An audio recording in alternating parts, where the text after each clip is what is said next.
Alright. So next up natin para sa ating Deshoco or the Departure Monster Trio Unboxing Series. Meron tayo ritong Deshoco or Deshoco Ronoroa Zoro. So tara, saan na natin tumalupit ang figure na to. Rock and roll.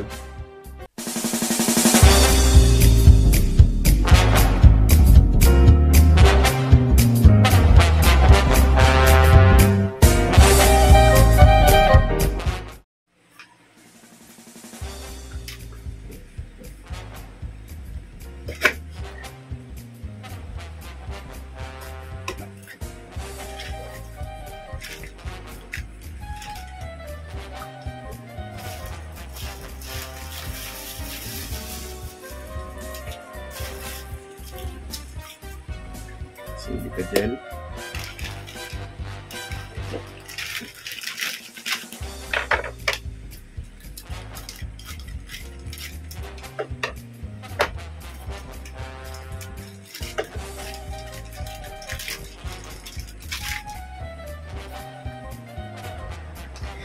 Markings. Serial number.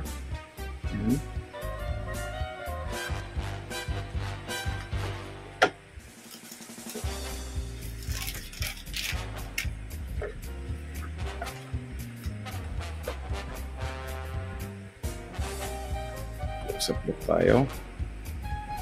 And then let's find additional markings.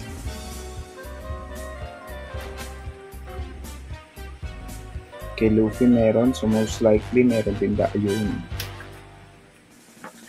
So hopefully makita sa camera. Ayan o. Additional markings. Details ng mga katana ni Zoro.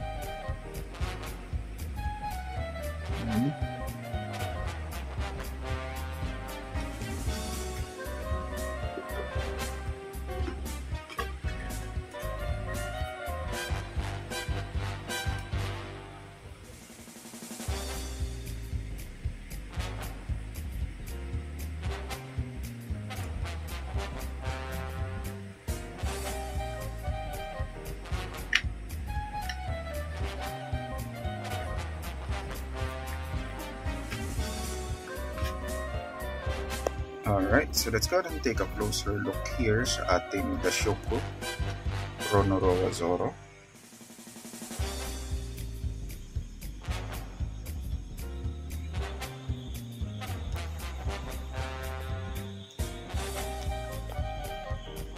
Kanyang iconic scarf from the book. Kanyang mga katanas.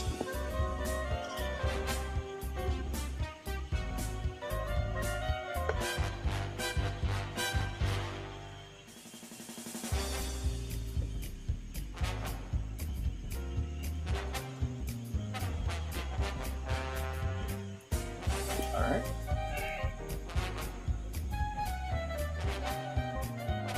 Siyempre, mawawala. Eye test.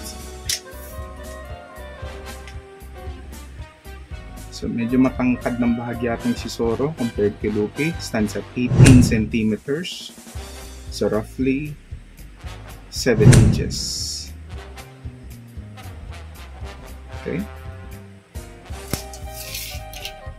Bago tayo magpatuloy sa video na ito, huwag kakalimutang mag-like, pindutin lang ang thumbs up icon sa baba, at syempre mag-subscribe. Pindutin na din ang bell para hindi kayo maunahan ng mga marites. At kung sobrang nag-enjoy o meron kayong gustong isuggest, please leave a comment below. On to the show! Rock and roll! And there you have it. The Deshoco or the Departure Ronoroa Zoro. Let's roll the montage. Rock and roll.